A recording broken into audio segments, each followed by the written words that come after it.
Нансран банзрагчийн зохиол халахын гол тэргүүн дэвтэр 19-р хэсэг.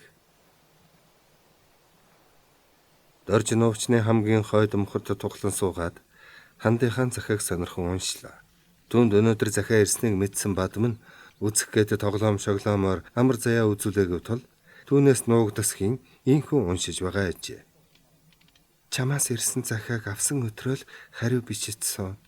Танаа манайхан нэг дор харганы худагт зусаж байгаа. Манай нутагт тун сайхан зам болж байна. Айл бууснаас хойш хоёр аав маань зав зайл гарвал хуучилд суух юм. Тэдний яриаг заримдаа чагнахад ярихгүй юм гэж байхгүй. Чамайг, намайг, мал сүрэг, өвс ногоо, мах сүү, ноос ус, дайн тулаан. Ер нь тэр хоёрт ярих юм хизээч дуусахгүй их байгаа бололтой. Бас хоёр ээж маань заримдаа хууч дэлгэн. Гэвч энэ хоёр маань сөө сайлгээд аавчиг удаан тогтоо сууж ярьж хөөрч амждаггүй юм. Өчигдөр сумаас ухуулагч ирж манай хотонд таниулах хийлээ. Тэр ухуулагч халахын голын дайны тухай яриад байлдаж байгаа цэргүүдэд загтал бичиж бэлэг явуулахыг уриалсан. Манай хоёр аав 3 морой улаан цэрэгт бэлэглэв. Би хонь хариулж явахдаа ойсон 2 цамцаа сайхан хатаасан аруулын хамт бэлэг болгоод бас захиа бичээд явуулав. Танаа тэнд байгаа олон цэргийн нэг нь л миний захиа бэлгийг авах байх та. Хэрв чамд очвол мөн сайхнаа. Манай сумын ардууд бүгд л улаан цэрэгтэй адуу мал мөнгө төгрөг бэлэглэж байна. Манай голын хөөхнөд нөхөртөө нөхөргүй бүгд л та нарт захиа бичсэн. Чамаага их санаж байна. Санах чи яах вэ? Амьд мэндэл яваасаа гэж цаг ямагт бодох юм. Манай хөгсчүүл чи яах вэ? Чамайг бурхандаа даатгачаад санаа намарсан бололтой байна. Чиний байгаа тэр газар сүрхий дайн болж байна уу? Дайн гэдгийг ямар үтсэн биш. Хүмүүсийн ярих нь их л аймар сүртэй юм. Би заримдаа чамайгаа өрөвдөд уйлах юм. Чамайгаа сайн сайхан яваа болохоор ус нь нүдлээд муу ёр байгаатаа гэж санаад сэтгэлээ тайтгаруулах гэж хонь хариулж явахдаа хангинтал дуулчих үзлээ. За, энэ мэтийн дими юм бичиж чинийхэн сэтгэлийг зовоогоод юу хийх вэ? Чи минь эрүүл саруул гялалцаж дайснаа дараад түргэн ирээрээ. Миний чин сэтгэлийн хайр дурлал чамайг дайны сумнаас хамгаалах болтугай. Завцаа олдвол надтай захиа бичиж байгаарай. За юу. Та нарын халагдах хугацаач хойшлохын шиг вэ. Дайн дуусгаас нааш цэрэг халахгүй гэсэн яриа байх юм. Тэр үнэн бизээ. Чамаага хүрээд ирэхээр агаар гэсэн сунжирсан дуу нууч даяар хадав. Дорж захиагаа гүйцэд уншиж амтсангүй босон харээж байр өдөн гүйх зур загтлаа халаасандаа жигчгийгээд дээш харвал арваад онгоц чумбан дайрч байна. Энд тэндгүй буу хижигнэж нуувчинд байгаа цэргүүд бүгд сандралдан шууган ирж байгаа онгоц руу галалцгаа. Ойролцоо байгаа зөвлөлтийн их буунуудаж удаа дараалан буудаж байна. Дорж тасаг дээрээ ирэх үеэс нэг онгоц ихэд доошлон нуувчин дээгүр шүнгэнэн өнгөрөхдөө бөл мотор шүршлээ. Шат бат хийсэн чанга хатуу дуу гарч шороо бүр. Цэргүүд доошоо нувдаан сууснаа онгоц дээшээ хөөрхөр хойноос нь нэгэн зэрэг буу. Нөгөө онгоц дахиад доошоо шууган орж ирэхэд дахин шүршгэнэ гэж бодсон цэргүүд нууч руугаа шигдсэн боловч тэр онгоцны боорноос утааваа гэж харагдав. Боолжиг юм уу гэхээр гэж хин нэгний зүгхэн дуудав. Шатсан онгоц нуувчинд байгаа цэргүүдийн толгойг шүргэх төхөн өнгөрснөө нэлээд зайтай газар мөргөн унаж их чимээ гарлаа. Тэндээс өдгөн харавтаа одгоодон улаан гал дүрлцээ. Босод онгоц нь хэдээрээ салан нааш цааш зөрөлдсөн юм.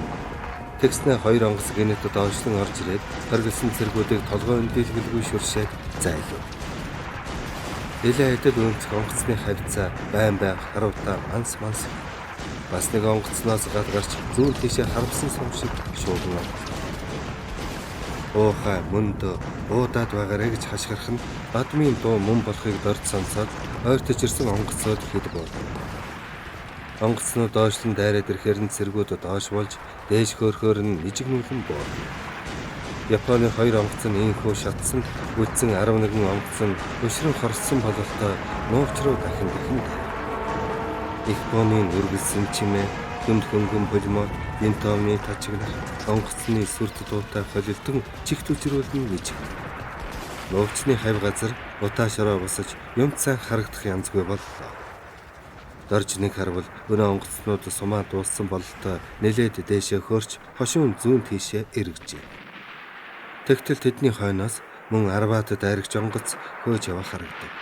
Японы онгоцнууд уун цуван хурдсаар үзэгдэхгүй болов. Хойноос нь хөөсөн манай онгоцнууд 3-3-аараа игнэн баруун тийшээ эргэлээ. Цэргүүдийн санаа саялнаг амарч шороо тоосоо гөвцгөө. Бадан малгайгаа авч сэгсрэн өмсөд тасхийн дарга та хаачаад ирэв. Агаарын дайралт эхлэхэд алга байсан. Нэг харсан чинь нүдэнд бүлтрэх төгсөн амтан гүйж ирээдэл буугаан шүүрч аваад буудаж байсан. Та их сандарсан байхаа гэв. Дорж түүний шоош занг мэдэх тул сумангийн командын байранд дуудагдаж очиод гэвэл "Хэм байхаа ахлах дэслэгч таны авгаан захиаг уншия гэж дуудсан байлгүй" гэж жоомолцоо. Доржийн нөр улс хийж "За байдлаа дарга нараараа тоглоом дохуу хийх нү" гэвэл бадам түүний дэргэж шахан сууж "Таач бас самбаатай ирэм" гэж гэв. Яаж вэ? Авгаахын захиаг амжин нуугдаж уншчихад бас тэгээд онгоц буудаж унгаасан шүү гэд бадам инээд алдав. Наад хагархаа хингэргээ хавчиж үз. Авгаахын захиаг унших чамд ямар хамаатай юм гэж дорж хэлбэл "Юу гэж битсэн бай надад үзүүлэхгүй юу" гэж бадамгүй. Ах эгч нарынхаа амин хувийн ярианд чам шиг шар амтаа ангаахаа оролцох аваа болоогүй гэж дорж тоглон хэлбэл "Ангаахаа нүсэж бүргэд болно шүү дээ. Бүргэд болохын тулд хашир бүргэдийн зан үйлийг сурах хэрэгтэй биз дээ" гэж бадам хэлв. "Чи өнөө хонч хүүхэндээ захиа бичсэн үү?" гэж дорж асуувал бадам жуумалцсан. "Одоохондоо бичиж амжаагүй л байна. Өнөндөө нутагтч нэг бүсгүй нь би. Намайг халагдаад очиход хүнтэй суучихсан ч байж мэдх юм" гэлээ. "Та хоёр чинь хожим хойчхон амьдралын тухай ярилцаж тохироогүй юм уу?" "Ярих нь ч ярьдаг л байсан. Гэлээж 3 жил хүлээж чадах эсхийг үнэндээ мэдэхгүй байна." "Чи түүндээ итгэдэггүй мүү? Надад энэ захиа бичдэг бүсгүй бит хоёр ханилан суугаачгүй юм. Гэхдээ биедээ сэтгэлтэй. Би ч түүнийг эл гэж боддог. Тэр минь чи намайгаа санаж мөрөөдөн суугаа. Бит хоёр 3 жил байтугай 30 жил болсон ч бие хүлээнэ гэж хэлэлцэж тохирсон юм. Та чи хитгэнтгий хүн юм аа. Эмэгтэйчүүд осолтой шүү. Бөхсөндийг андахгүй. Танд хайртай сэтгэлтэй гэж худал бичээд одоо юу хийж байгааг энд байгаа бид нар яаж мэдэх юм? Нэг насныхаа хань болох хүнд итгэхгүй байх гэж юу? Хайнлан суун гэж ярьж тохирох нь байтугай ханилж сууж байгаад салж сарнихыг алийг тэр гэх үү? Тийм ээ. Сэтгэл санаа нийлэхгүй бол тийм юм болдог л байх. Гэхдээ хань болох хүнээ зөв сонгож авах нь чухал. Аваагүй байхад авгаа сайхан, алаагүй байхад үнэг сайхан гэдэг. Би ч нутагтан очиж байж л шийднэ. Манай нутагт хоорондоо маш эвтэй найртай хосгүй 2 амраг байсан юм. Нөхөр нь төр зэрэгт 3 сар яваад ирэхэд эхнэр нь өөр хүнтэй суучихсан. Түүнээс хойш би хүүхнүүдэд итгэхэ болсон юм. Тийм хөнч ховорхон л доо. Тэр хоёр инхүү ярилцаад бие харж нэмсэглэв. Бадам дээш өндөж харснаа. "Тасгийн дарга энэ дан хизээ дуусгав" гэж саяын ярианаас тэсөөр юм асуулаа. Хэм мэдхв. Болдгсон бол муусан самурай нарыг эх орноосоо түргэн хөөж танилцчоод цэргээс халагдаж орон нутгийн бараа хармаар байна гэж дорж хэлв. "Одохгүй энэ дан дуусах байхаа" гэж бадам итгэлтэй хэлбэл дорж сонжих мэт харснаа. "Чи мэргэлсэн юм уу?" гэвэл бадам инээд алдан "Мэргэлж үзлээ. Миний шоо төлөг ингэж бууж байна. Баян түмэнгээс нааш учиргүй олон цэрэг машин, хуйгт танк цуваад л байна. Олон зуун машин өдөр шөнөгүй сум бөмбөг зөөгөөд байгааг нь. Удахгүй маш ширүүн дайн болж Японыг сөнөөнө гэж миний шоонд бууж байхгүй юу?" гэвэл "Чамдхийн ингэж хэлв" гэж дорж асуув. "Манай бүдүүн тогооч л тэгж айлдаж байна. Тэр чин цэргийн газар олон жил байж дивизийн даргаас эхлээд бүх дарга нарыг таних. Тэр заавал мэдэж байгаа гэж Баатам хариулв. Та хоёр нэг нутгийн улс уу гэвэл үгүй ээ. Цэрэг дээрээ адил танилцсан юм. Түүнээс болж саяхан би балрах төгсөн шүү. Гал тогооны хавар эргэлдэж байтал мань тогооч 2% өгч голоос ус аваад иргэдэг юм бэ. Би санаандч орсонгүй хувин бариадал гол руу дэгтчихлээ. Голын захад очиод хувингаараа ус хутгвал буу тас хийлээ. Айж сандрахтаа бараг л гол руу өсөрчих төгсөн. Хувингийнхаа хараар тэрий буучглаа. Тэгсэн чинь Японы тагнуул байх 2 зэгэл хувцастай хүн бургасны цанаас гараад ирлээ. За ингээд хөөх юм уу Баатам хөө энэ хорвоогоос ангиж ирдэг байжээ гэсэн юм бодоод ойртоод ирэхээр нь тархийг нь хага зөхиодол уучраа олъё гэж санаад 2 том чулуу сэмхэн аваад хэвтэж байлаа. Өнөө 2 ч намайг өгсөн гэж сансан юм уу? Үгүй бол шархацсан гэж бодсон биз. Айсан шинжгүүд өгөж ирдэг байгаа. Тэгтэл дахин буу тас хийж өнөө 2-ын нэг нь сунаад өглөө. Нөгөөх нь буцаа зүхтаатал урдуур нь хідэн орс цэрэг гүйж байна. Миний баярлсан гэдэг чихтэйхэн босон харааснаа ч өөрөө мэдсэнгүй. Орс цэрэг зүхтаасан хүнийг барьж аваад хүрээд ирлээ. Би ховинтаа усаа шүүрч аваад явах гэтэл миний мөрийг алгадаад энэ гэдэл олон үг хэллээ. Би ганц ч орс үг мэдэх биш. Тэднийг дуурайгаад л мөрийг нь алгадаж тэднийг зааж эрхээ хуруугаан гоцоолгосонд тэд их л баярлаж байх шиг байна. Би баярлахдаа өнөө хончин хүүхний бэлгэлсэн тамхиныхаа уутыг тэдэнд өгсөн гэж Баатам үлгэр шиг юм ярьлаа. Гүй чи үннээсээ ярьж байна уу? Эсвэл зохиогоо дэлсэж байна уу? гэж дорж асуувал ийм юмыг юу боллоо гэж санаанаасаа зохиодгийм гэж Баатам тунирхав. Тушаалгүй тэгж явж болохгүй. Гал тогооныхын чинь буу зэвсэгтэйгээ усанд явдгийм гэж дорж түүнийг аргадан хэлбэл тарган тогоочд энэ тухайгаа хэлэхэд ээлгэн хөштөл инээж шоолсон. Тэр бас хачин үн шүү гэж Баатам хэллээ. Зуны хурцнаар өрөвдөх шинжгүй шарна. Хорогдох сүудэртэй газар үл олдно. Баатам цамцаан тайлж бууныхаа чаданд өлгөж өчүүхэн төдий сүудэр гаргаад нуувчны хан түвшин суулаа. Энэ ч бас болдог арга гэж ботсон цэргүүд түүнийг дуурай. Нуувчны ирмэг дээгүүр нэг зарцаа чарчархийн дуугарн дэвхэрсээр алга болов. Зарцаа гарахыг бодоход намар болох нь гэхээс доржийн сэтгэл хөдлөн хэрв дайн болоогүй бол мөдгөн л халагдах байсан даа гэж бодоод үл мэдхэн санаа алджээ. Та нар чи яаж байгаа нэ нү? Хувцаа бушуухан өмс маршал Чобалсан манай сумангийн байранд ирэх гэж байна гэсээр сумангийн дарга Баатар их сандарсан янзтай гүйж ирэхэд цэргүүд үүмэлдэн цамцаа өмсцгөө. Жагсаад гэж Баатар командолоход суман буу зэвсгэн агсаж сумангийн командын байрны өмнөх жижигхэн уужим хонхорт эгнэн жагслаа. Жагсаалын өмнө Баатар, Сорокийн улс төрийн удирдагч 3 зэрэгцэн зогсож хувцсхонроо байн янзлана. Салуудын дарга нарч байлдагчдынхаа хувцсхонрыг янзлуулж жагсаалынхаа эгнийг тэгшлэн сандралдан байв. Суман цэрэг жагсан энэ хонхор нь зэгсэн гүнзгий тул хаанаас юу ирхэн төдий сайн мэддэхгүй тул хүмүүс зөвхөн чимээ чагна. Баатар үлмий дээрээ өндөөж харах боловч юм харагдахгүй л байлаа. Төдхөн машины дуу нүрэглэн дуулдав. Байлдагчид дарга нар бүгд л сэтгэл догтлон хөдөлж зөвхөн зургийг нь харж хүндлэн биширч байдаг хүнийг бушуухан үзэх юмсан гэж бодож байжээ. Машины дуу ойртон ойртсоор хонхрын баруун талаас 3 жижигхэн харт тэрэг цувралдан орж ирлээ. Машинууд жагсан цэргүүдийн ойролцоо ирээд зогсов. Түрүүчийн машинаас дандаа цэргийн хувцастай хүмүүс буухад "Суман дуулж бай! Зээрэгч дунда!" гэсэн Баатрын дуу хангинахад байлдагчид хөлөө хавсран хараа дээгүүр номхон зогсов. Дараагийн 2 тэрэгнээс бас хэдэн цэргийн дарга орос хувцастай хүн ч бууж харагдана. Машинаас буусан тэдгээр хүмүүс бөөнтөө жагсан цэрэг рүү ойртоход Баатар баруун гараа өргөн ёсолж парадад яваа юм шиг хөлөө шулуун тавьж алхан тэр хүмүүсийн өмнө очиод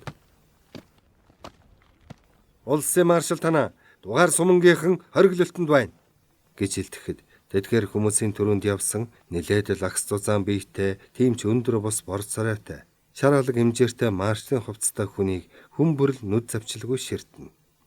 Маршал Чобалсан суман даргын илтгэлийг сонсоод гар өргөн ёсолсноо ургаш алхаж Баатрын дэргэд ирж гарыг нь натгаад "Найр хэн бэлээ?"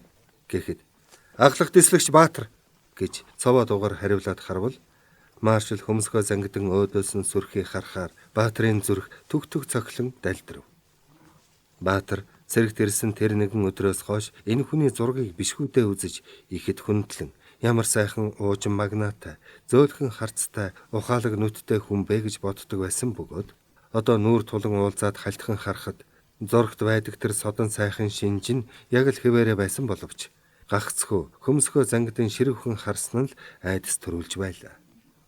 Чой болсон хөлөөс нь толгой хүртэл хоромхон зур ажиж Баатар гэж амандаа шивнэснийг хинч сонссонгүй.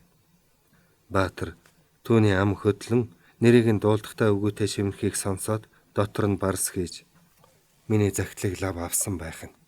Тэгээд л намайг ямар янзын хүн бэ гэж ингэж сонжин харж нэрийг минь хэлж байна" гэж бодхоос өөрийн ирэхгүй хөлс чихрэн нүүр нь халуу оргисон боловч огтхон ч хөдөлсөнгүй зогсож байлаа. Чой болсон түүний хажуугаар өнгөрөхөд Баатар хойноос нь дагав. Маршал Сорокин улс төрийн удирдагч хоёртой гар барин мэдлээд цэргүүдийг сул зогсох зөвшөөрлөгчээ. Чой болсон зэгсэн халуутсан бололтой халааснасаа дунд цагаан алчуур гаргаж хөлсөө арчин "Сууцгаах төв тойроод суу" гэлээ. Баатар цэргүүдтэй суух команд өгөхөд цэргүүд маш чимээгүйхэн хагас дүгрэглэн сууцгаав. Чой болсон цэрэг дарга нарыг сонирхсан янзтай ээлжлэн хараад дараа нь ойрхон байгаа нуувч харилцах сувг сумангийн командын байр газар гэрийг тогтоон харна. Чой болсон дагаж яваад цэргийн яам жанчин штабын удирдах хүмүүс зөвлөлтийн цэргийн дээд тушаалын дарга нар хороо дивизийн дарга энгийн хувцастай Орос Монгол хэдэн хүн бүгд л маршлын юу гэж тушаахыг хүлээсэн бололтой зогсож байлаа. Чой болсон тойрон суусан цэргүүдийн дунд суухад дагаж яваа хүмүүс нь ч мөн сууцгаав. Чой болсон алчуураар нүрээ сэвснэ. "За нөхөд байлдагчид ядарч байна уу?" гэж асуувал "Үгүй" гэж цэргүүд нэгэн зэрэг хариулв. Чой болсон дэрэгдээ шахам суугаа бадам руу харж "Нэр хэн бэлээ? Цэрэгт хэзээ ирсэн б?" гэвэл бадам ухсхийн босож "Миний нэр үгүй би бадам өнгөрсөн жил цэрэгт ирсэн" гэж ярин хэлээд нүүрэн часуулааж доошоо харахад маршал үл мэдхэн инэм хийлж "Хэр зэрэг байлдаж байна" гэв. "Манай сумангийн шилдэг байлдагч" гэж Баатар төлөөлөн хариулв. Маршал Баатар руу харж "Танай сумангийн тухай хороо дивизийн дарга нар надад тодорхой танилцуулсан. Та нөхдийн эрлэхэг зоригийг Монголын ард түмэн хязээч мартахгүй" гэснэ зах дуу сууга базрууд харснаа "Нөхөр байлдагч" гэвэл базар гот үсрэн бослоо. "Цэрэгт хэзээ ирсэн?" "Нөхөр маршал 3 жил болж байна." "Хайшир дайчин байх нь аль нутгөө?" "Архангай аймаг." "Хоолунд хувцс хунар байлдааны хэрэглэл ер нь дутаж гачигдсан зүйл байна уу?" "Нөхөр маршал бүх юм хангалттай, юугаарч дутаагүй." "Сайн байна. Ямар нэгэн хүсэлт санал байна уу?" "Муусай японочдыг л эх орноос түргэн хойш танилцахыг хүсэж байна. Тушаал өгөх юм бол одоо ч гэсэн дайсны хоригдсан газар руу дайран ороход бэлхэн байна." "Маш сайн байна. Дарга нарынхаа тухай ямар нэгэн гомдол байна уу?" "Юу ч байхгүй. Манай дарга нар цэрэг биднийг төрсөн эцэг шиг хайрлаж халамжилдаг юм."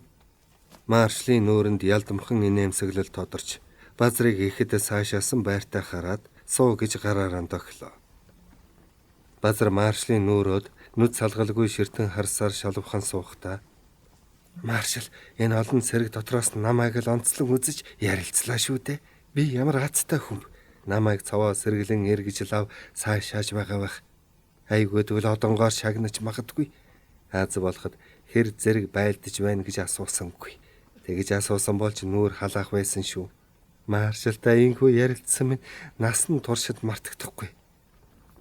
Өнөө хил амар хиндэж гүйцэгддэггүй бадмыг хардаа хөлсөө гоожуулаад ээрж сандраад хөгөөн тарьсан шүү. Боолжиг юм намайг дандаа гоочилж байдаг юм. Сумангийн дарга төлөөнөөс нь сайн байлдагч гэж магтаагүй бол мань нөхөр бантаж орхиод буруу зүрх чим донгосож мэдэх байсан. Ээр хүн гэдэг чинь наад чихэл самбаатай цовоо сэргэлэн байх ёстой. Би ч анх уулзсан хүнтэй сайхан сэтгэгдэл төрүүлж дөнгөн л дөө. Халахын голын дайнд оролцохдоо маршалтай ингэж ярилцсан минь хожим хойно бахархан дурсаж явхад хичнээн сайхан байх бол. Маршал намайг л тоож үзээд ингэж ярилцсан бэзээ гэж бахархан бодоод маршал өөр юм асууж магадгүй гэж гордон түүнийг хараад л байна. Сумгийнхан ч түүнийг маршалтай юм цаваа сэргэлийн ярилцсанд багтсан янзтай олон хүн өөдөөс нь ширтээд байх шиг болохоор уламж баярлан их маадгар суужээ. Маршал чой болсон хүрээлэн суусан цэргүүдийг тойруулан харж хоолоо заснаа.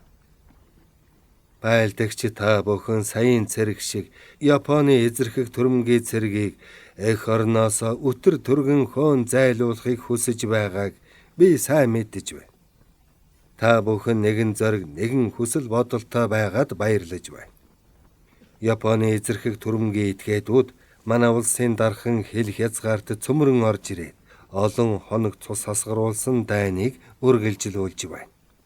Энэ дайнд манай ардын хувьсгалт цэрэг зөвлөлт улсын ажилчин тариачны Баатар улаан цэрэгтэй мөр зэрэгцэн тулалдаж, дайсныг удаа дараалан бут нэргэж ялалт байгуулж байгааг нам засгийн өмнөөс баяртай тэмдэглэн хэлхийг хүсэж байна. Дайныг хурдан түргэн ялалтаар дуусгахад зөвлөлт холбоот улс хичнээн их тусламж үзүүлж байгааг та бүхэн сайн мэдэж байгаа. Зөвлөлт холбоот улс бол манай улсын бат найдвартай өмг түшиг мөн. Би энд хамгийн сүүлийн ганцхан баримт хэлье. Саяхан хуралдаж өнгөрсөн зөвлөлт холбоот улсын дээд зөвлөлийн 3 дугаар баг хурал дээр СССР-ийн ардын комиссар нарын зөвлөлийн дарга бөгөөд гадаад явдлын ардын комиссар нөхөр Молотов хэлэхдээ манай хоёр улсын хооронд байгуулсан харилцан туслалцах гэрээ ёсоор бид Монгол ард улсын хэл хязгаарыг өөрийн хэл хязгаар мэт шийдвэртэйгээр хамгаална гэсэн юм. Энэ нүг Японы харгас этгээдүүдэд хатуу сануулга болсон юм. Гэтэл Японы засгийн газар түрэмгий дайнаа зогсоохын оронд улам өргөжүүлэн хүчээ бөөгнөөлөн занал хийлж байна. Ийм учраас дайсны альва балмад оролдлогыг тас зохиж эх орноо хамгаалах үйлсэд цэрэг дарга бүхэн бэлэн байж командоллоос өгсөн үүрэг тушаалыг бүрэн биелүүлэх ёстой. Зөвлөлтийн баатарлаг улаан цэрэгтэй нягт хамтран ажиллаж тэднээс дайсныг бут нэргэдэг уран аргыг сурч эзэмших нь чухал байна. Зөвлөлтийн улаан цэрэг дайны талбарт ямар их баатарлаг үйлс гавья байгуулж байгааг манай ард түмэн хэзээ ч мартахгүй. Та нөхдөөс Японы эзэрхэг түрэмгий нарын эсрэг явуулж байгаа байлдаанаа ялалтаар дуусгах гэдэгт итгэж байна. Гэхэд байлдагчид алганы чигнүүлэн ташиж түүний өгсөн үргийг лавтаяа биелүүлж чадна гэсэн чин хүслээр хүмбэр жигүүрлэж байлаа. Чавлсан инхүү яриа хийсний дараа дарга нарыг дагуулan сумангийн командын байрыг сонирхон үзлээ. Та нарын энэ газар гэр тун тогтой байна. Өөрөөсөө барьсан уу гэж маршал асуувал зөвлөлтийн цэргүүдтэй хамжиж хийсэн юм гэж Баатар хариулв. Зөвлөлтийн ачийг мартах аргагүй. Дайны талбар дээр нуув чухаж газар гэр барихад хүртэл тусалж байна шүү дээ гэж шавалсан бахтан өгүүлээд газар гэрийн ханыг хуруугаараа тогшин дайсан хормоо санаатай ямар ч муухай арга хэрэглэхээс буцахгүй. Энэ газар гэрийн дээврийг улам бат бөх болгож өнгөлөн далдлалтыг маш сайн хийхгүй бол дайсны агаарын дайралтыг амжилттай няцааж чадахгүй гэв. Мэдлээ нөхөр маршал. Цэргүүдийн санал сэтгэл ямар байна? Маш өндөр байгаа. Чи чин зөвлөлт улсад сургууль хийгээд ирсэн гэлөө. Тийм ээ нөхөр маршал, өнгөрсөн жил төгсөж ирсэн. Хамт ажиллаж байгаа сургагч нараас их юм сурах хэрэгтэй. Манай сургагч Александр Иванович надад маш их юм зааж сургадаг. Түүний ачаар л би сумангаа удирдан тулдаж байна. Маршал Чавлсан цаваа сэргэлэн хэлмгийн байрын энэ ахлах дэслэгчтэй ярилцахдаа түүний байр байдлыг битүүхэн ажиж зоригтой ир юм а. Хар буруу санаа огтхон ч үгүй ийм зоригтой шийдмэг дарга надад тун хэрэг болно. Надад жирийн дарганараас хинч уун шиг зөргөлн загтал бичиж байгаагүй юмдаг. Энэ хүн өнөө ванчигтай ямар ч холбоогүй гэдэг нь батлагдсан. Ванчгийн хэрэг гэдэг ч онц шин биш шиг байсан. Энэ боловсралтай сэргэлэн даргыг дайн дуусахаар төвд татаж яаманд ажил болно байгаа гэж бодож байлаа. Маршлыг инхүү төр бодол болон дуугүй болоход хамт яваа нөхд нь гайхаж байжээ. Маршал сумангийн сургагч Александр Иванович Сорокин руу харснаа. Танаа сумангийн дарга залуу туршлага бага учраас та цаг ямагт анхааран үзэж цэргийг удирдах эрдэмт сургах хэрэгтэй гэвэл Сорокин өсгий хавсран номхон зогсож. Мэдлээ нөхөр маршал. Манай сумангийн дарга цэргийн эрдэм байлдааны тактикт гарамгай хүн шүү гэхэд маршал толгой дохин. Гэхдээ туршлагаар таныг гүйцэх яагаад ч үгүй шүү дээ гэхэд Сорокин юм хэлсэнгүй. Маршал газар гэр дотор наас цааш хидалгаснаа. Дайн диалхат самба зориг тэсвэр хатуужил эх орноо хайрлан биширсэн эх оронч үзэл цэргийг удирдах зохион байгуулах чадвар өөрийн болон дайсны хүчийг зөвөнлөх чадамгай маневрлах тухайн тулалдааны байдлаас зөв дүгнэлт хийж дайсныг ялах аргыг түргэн зур боловсруулах зэрэг олон зүйлээс шалтгаална. Тэр бүхнийг чадамгай эзэмших нь манай улаан цэргийн дарга улс төрийн тушаалтны гол үүрэг байх ёстой. Ийм чухал шинжийг төгөлдөр эзэмшихийн тулд зөвлөлтийн цэргээс цуцалтгүй суралцах хэрэгтэй гэж сумангийн командын байранд байгаа дарга нарт анхааруулan хэлв. Шөнө дунд өнгөрсөн бололтой тэнгэрийн заадас эргэжээ. Бүлээн салхи сэвэлзэн ногооны үнэр ханхлана. Сумангийн командын байранд бөхчмхэн халуун байсан учраас Баатар унтахыг ч бодолгүй гарчээ. Хүнд нойрт дарагдсан сургагч улс төрийн удирдагч хоёр нь дүнгэнтэл хорхирсаар хоцров.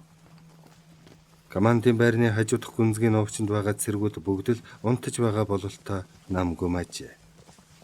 Япончуудад айрч довтлохгүй бол цэрэг эрс новчны хан түшээд төр зуурханч гисэн унтаж амарна. Тэд хэдийгээр бүх нойрт автсан ч гэсэн бууга биеэсээ үл салгах бөгөөд өчүүхэн төдий эвгүй аваагаар бүгд сэрж дайсантай тулалтахад хизээ ямагт бэлэн байдаг болжээ. Харин новчны их адаг салаадын командын байрны жижүүрүүд бол цурам хийлгүй үүр цайлгадаг байлаа.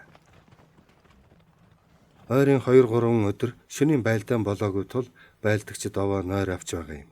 Гэлээч шумуул хазаж тухтаа унтах арга үл олдно. Баатар бүлээн салхи амьсгалан инхүү зогсож байхдаа нэлээд зайтайхан харлан дүнсих манхан өд ширдэв.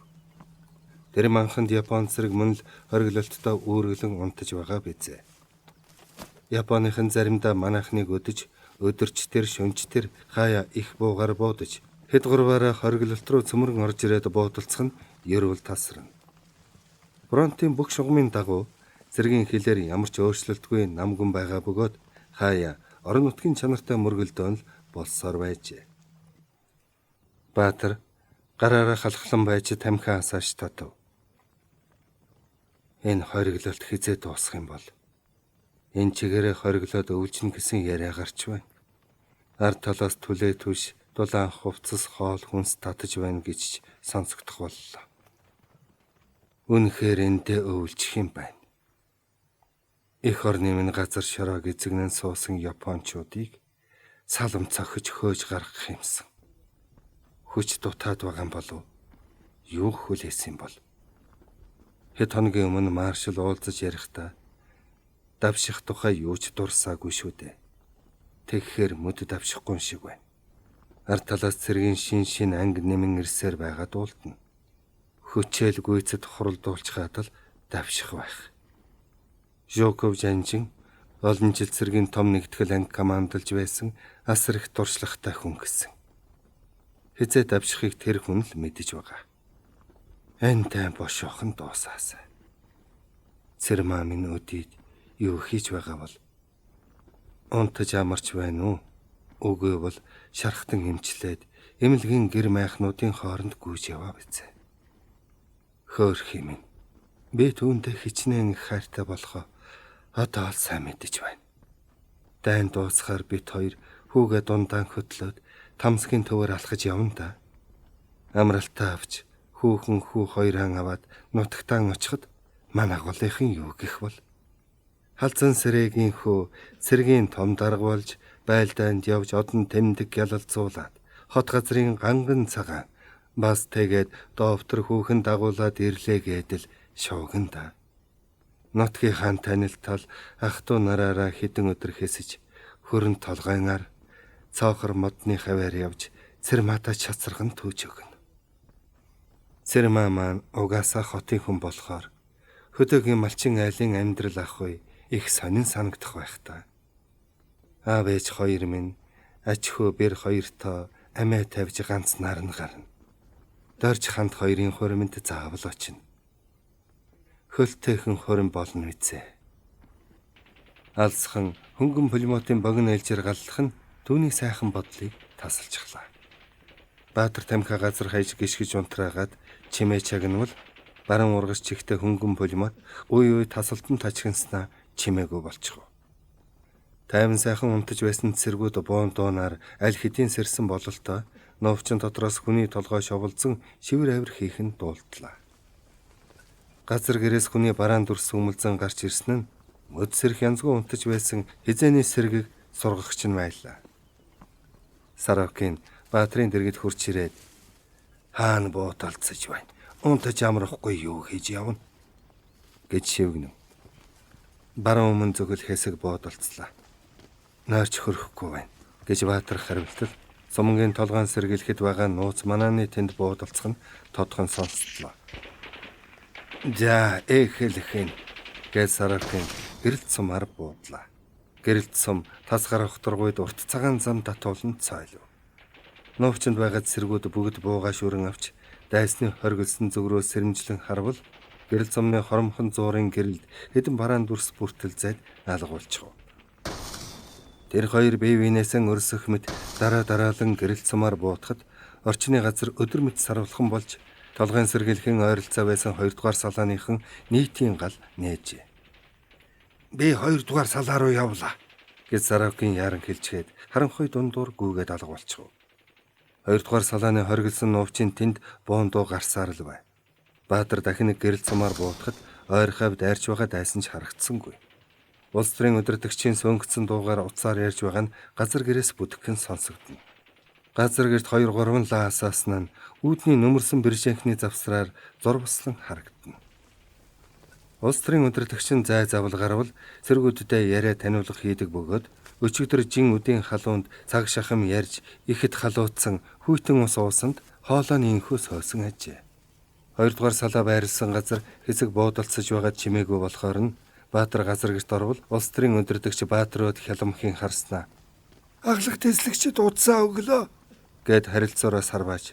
Орооны штабын дарга тантай ярих гэж байна гэлээ. Баатар утсан харилцааны аппаратын дэргэд сууж харилцаурыг чихэндээ наагаад ахлах тэслэгч Баатар сонсож байна гэвэл танаа түүгээр тайван уу гэсэн штабын даргын дуу дуулдав. Манай 2 дугаар салааны байрлалаар хэсэг зур буудалцсан. Байдлыг мэдгээр Александр Иванович явлаа. Түүнийг эргэж ирэхээр болсон явдлыг тодорхой илтгэе. Бусад газар тайван байна гэж Баатар илтгэв. Маргааш өглөө 7 цагт штаб дээр танаа суман одоо эзэлж байгаа газраа удаан хугацаагаар хориглох болно. Цагийн өрн дулаан байхад байлдагчдыг өвлжүүлэх хэдэн баттай газар гэр барих хэрэгтэй. Газар гэрт хэрэглэх модыг хэд хоногоос арын албаныхан хүргэж өгнө. Харилцах шуудуу нуувчаа улам гүнзгийрүүлж бэхлэх нь чухал байна гэж штабын дарга тушаалаа. Мэдлээ нөхөр Ахмад. Чи улс төрийн удирдагчаан аваад ирээрэй. Дивизийн улс төрийн ажилтнуудын зөвлөгөөн болж хориглон хамгаалах байлдааны үед зохих нам улс төрийн ажлын талаар ярилцсан. Мэдлээ. Сумангийнхан агт руу хүн явуулж бэлчээр сэлгэх арга хэмжээ ав. Одоо байгаа газрын өвс ногоо нь муудах төлөвтэй байгаа бах. Ер нь ойрын үед морь маневр хийхгүй болохоор морьд алсхан явуулсан нь дээр. Энэ тухай маргааш ирэхэд тодорхой ярилцсан. Маргааш агт руугаа хүн явуулна. Бас ажлын талаар уулзаж байж тодорхой үүрэг өгнө. Утас нь хоржигноо чимээгүй болчихов. Баатар харилцуураа холбоочонд өгөхдөө ойрдоо хороод ивэзээс утсаар ярих бүртээ дандаа л хориглон хамгаалах тухай энэ газараа өвлжих тухай л ярих болсонд баахан эргэлзэж гайхаж байлаа. Баатар тамхиасааж бодол болд суухдаа "За, энэ дайн ч мөд дуусахгүй унжирхан шиг байна. Дэлхийн 1-р дайн шиг юм болвол яа. Орос Германы фронтод цэргүүд 3-4 өвөл нуувчинд өвлжиж байсан. Түүн шиг л юм болох нь. Энэ дайн зөвхөн халахын голын орчин биш, нэлээд өргөн хэмжээний газар нутгийг хамарсан дайн болж ховрох шинжтэй боллоо. Дэлхийн шин дайны эхлэлч байж мэдэх юм" гэж бодож байтал 2 дугаар салаа руу явсан Сорокин ороод ирэв. Баатар юу болсон тухай асуух гэтэл Японы харав явган цэрэг 2 дугаар салааны байрлал руу дайрч баахан буудаад буцлаа. 2 талаас хохирол байхгүй гэж Сорокин ярьлаа. Баатар сая хорооны штабын даргатай ярьсан зүйлээ танилцуулбал Сорокин үл мэдхэн инээмсэглэж "Хориглон хамгаалах тухай дахин мөртлөө чанга ярих нь зүйтэй. Эн чин дайсныг хуурам эхлэх гэсэн нууц тактик байх. Манайхан давшихтаа л давшин" гэж итгэлтэй өгүүлв. 19-р хэсэг төгсөв.